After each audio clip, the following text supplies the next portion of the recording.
Hey everyone, my name is Natalie Siciliano, and I am currently a senior here at App State in hopes of graduating in the spring of 2021 and applying to a physical therapy program most likely within a year. Due to COVID and whatnot, I was kind of a little bit behind, but hopefully in a year that should all be good, and I'm gonna be well on my way to becoming a physical therapist. So, before coming into this class, I didn't really have a great understanding of what motor behavior is and what it entails. All I knew was that I needed this class to complete one of the requirements for my major.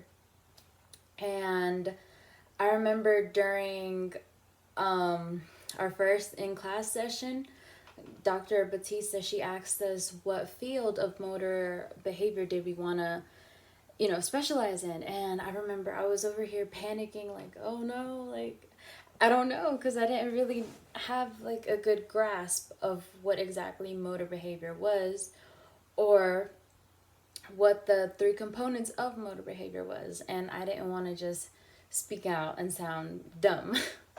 So after she explained what each component of motor behavior entailed, is suddenly it suddenly hit me that I wanted to specialize in motor control as, my future career in physical therapy.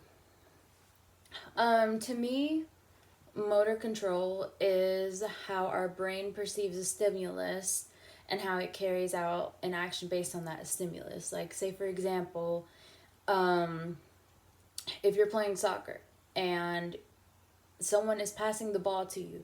So your brain perceives that ball coming towards you in the pass. And since your brain perceives that, the the motion that it carries out is that you stick out your foot to try to stop the ball. So that's what I think that, motor control is. Your brain perceives something, it carries out that action, and your muscles perform it. So, just a little bit of a backstory of why I got so interested in motor control. So, in 2006, in 2006, my cousin Cynthia, she was born prematurely with some type of neural defect. I never really knew what her condition was because it was a taboo topic in our family. And so no one really ever discussed it, nor did I want to ask about it because it was just so fresh. And she was a twin, and I just, I didn't want to open up that wound to my aunt. So we never really talked about it, but, we all still treated her the same, treated her normally, like there wasn't any different treatment or anything. She was one of us, we were all family. And so I remember when I was in, I want to say seventh grade, so that was about when I was 12 or 13 years old. I spent the whole summer with Cynthia in New York.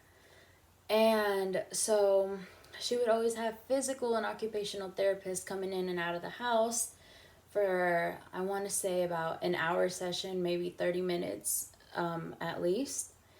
And as soon as they would leave, I would hurry in after they were done with their activity, and I would still keep working with my cousin Cynthia. Like, hey, Cynthia, can you say this word? Or like try to get her to move in anything. So it just brought me the greatest joy whenever I would see her laugh or whenever she would try and try so hard to try to complete the task.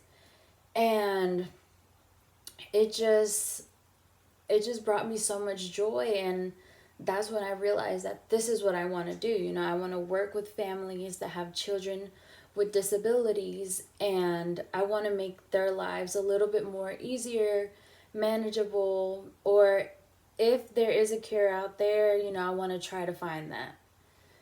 So, yeah, I since then I knew that I just wanted to become a physical therapist.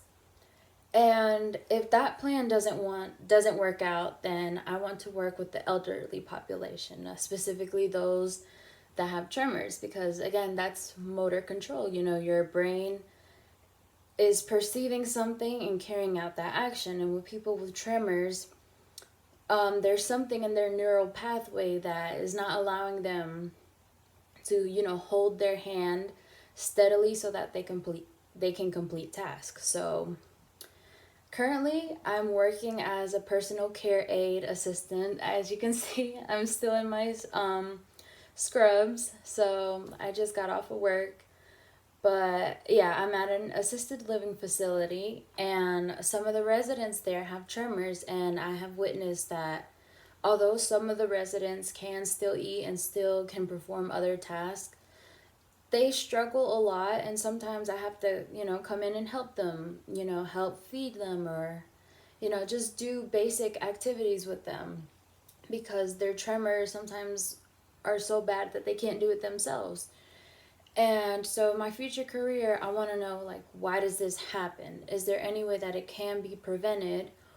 And how can we make this condition more manageable so that they need very limited assistance and can pretty much do everything by themselves? So that's why I want to get into motor control, and why it just interests me so much, because you know, the brain is such a powerful organ, and it operates almost everything that we do, from, you know, controlling our hands to doing all this. So it's always been an interest of mine, and I want to get more into detail about it in motor behavior. But yep, that's what I want to do in my future career.